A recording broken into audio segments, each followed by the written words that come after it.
Proseguono senza sosta le indagini della squadra mobile della questura di Nuoro per far luce sull'agguato in cui è rimasto gravemente ferito ieri notte Bachisio Spina, 71 anni, di Oniferi, titolare del bar de Sinfurcau sulla statale 129 Nuoro-Macommer.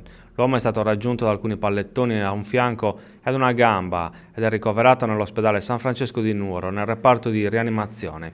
I medici si sono riservati la prognosi. L'episodio di sangue si è verificato attorno alle 22:30 all'orario di chiusura del locale. Spina si stava prestando a chiudere il bar quando un ignoto malvivente ha esploso alcune fucilate a pallettoni all'indirizzo dell'uomo. Il barista è rimasto ferito ed è stato soccorso dalla compagna che lo attendeva per portarlo a casa alla fine della giornata di lavoro.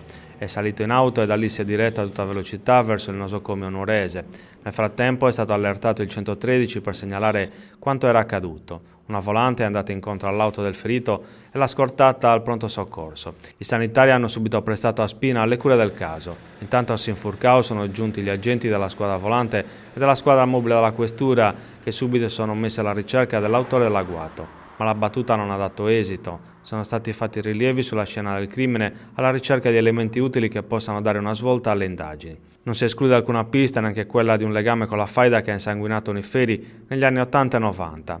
Alcuni di questi episodi di violenza avevano avuto come teatro proprio il bar del Sinfurcao.